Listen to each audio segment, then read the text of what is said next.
अगली कविता है अकाल दर्शन। अकाल दर्शन धूमिल की कविता है। कवि का प्रश्न है, भूख कौन उपजाता है, भूख कहाँ से आती है? चालाक आदमी इस प्रश्न पर हंसता है और बेतहाशा पैदा होते बच्चों की ओर इशारा कर देता है।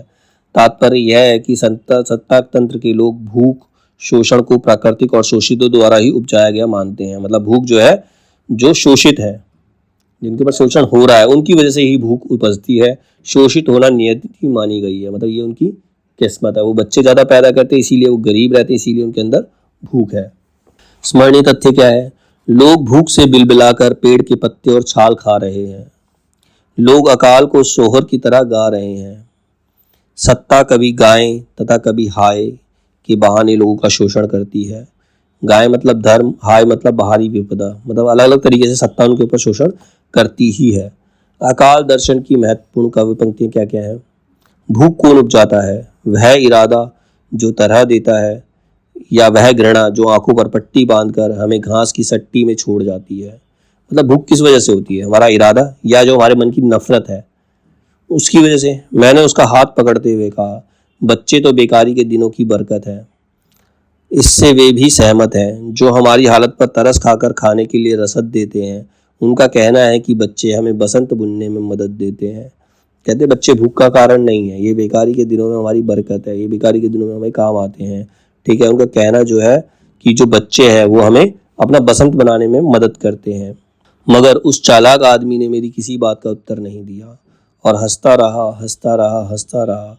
फिर जल्दी से हाथ छुड़ाकर जनता के हित में स्थानांतरित हो गया। मतलब किसी से उसने प्रश्न किया और सहसा मैंने पाया कि मैंने खुद अपने सवालों के सामने खड़ा हूँ और उस मुहावरे को समझ गया हूँ जो आज़ादी और गांधी के नाम पर चल रहा है, जिससे ना भूख मिट रही है ना मौसम बदल रहा है।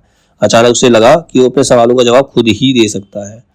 और वो जो मुहावरे चल रहे हैं आज़ादी के बाद, जो भी मुहावरे चल रहे हैं, उससे कोई फ़ायदा नहीं हो रहा है।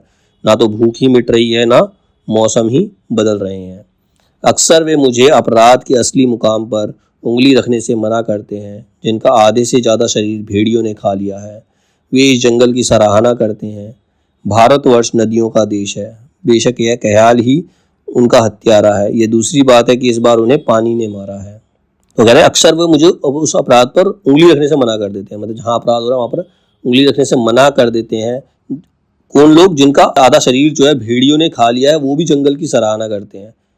मतलब एक जंगल में व्यक्ति रह रहा है, भेड़िया उसे खा रहा है, लेकिन फिर भी कहता है जंगल अच्छा है। वही हमारे समाज का हाल है। समाज में जो नेता लोग हैं हमें खाए जा रहे हैं, लेकिन फिर भी हम कहते हैं वो अच्छा है, ये सरकार अच्छी है। कहने का उसका मतलब यही है। भारतवर्ष नदियों का देश है, और यही ख्याल उनका हत्यारा बन जाता है। नदी के बाढ़ में ही डूबकर मर रहे हैं। भारत को नदियों का देश कहते हैं और नदियों की बाढ़ के अंदर ही वो डूबकर मर रहे हैं। जो सत्ता हमारा नुकसान कर रही है, जो सत्ता हमारा इस्तेमाल कर रही है, हम उसी सत्ता का समर्थन कर रहे हैं, उसी सत्ता का हम समर्थन कर रहे हैं। यहाँ कौन सा प्रजातांत्रिक नुस्खा है कि जिस उम्र में मेरी माँ का चेहरा जुर्रियों की जोली बन गया है, उसी उम्र में मेरे पड़ोस की महिला के चेहरे पर मेरी प्रेमिका के चेहरे सा लोच है। मतलब वही है ना, गरीब और अमीर का अंतर है यहाँ पर। एक गरीब औरत अगर 40-45 साल की उम्र में भी उसके चेहरे पर झुर्रियाँ आ जाती हैं, लेकिन वहीं अगर तुम किसी मॉडल को देखो, किसी एक्ट्रेस को देखो, 50 साल की उम्र में भी उसका चेहरा एक लड़की की तरह चमकता है। तो ये फर्क है। और मैं सोचने लगता हूँ कि इस देश में एकता युद्ध की और दया अकाल की पूंजी है। एकता से युद्ध होता है और तुम दया करोगे तो तुम्हारे पास अकाल ही आ जाएगा। दया से कुछ भी हासिल नहीं किया जा सकता।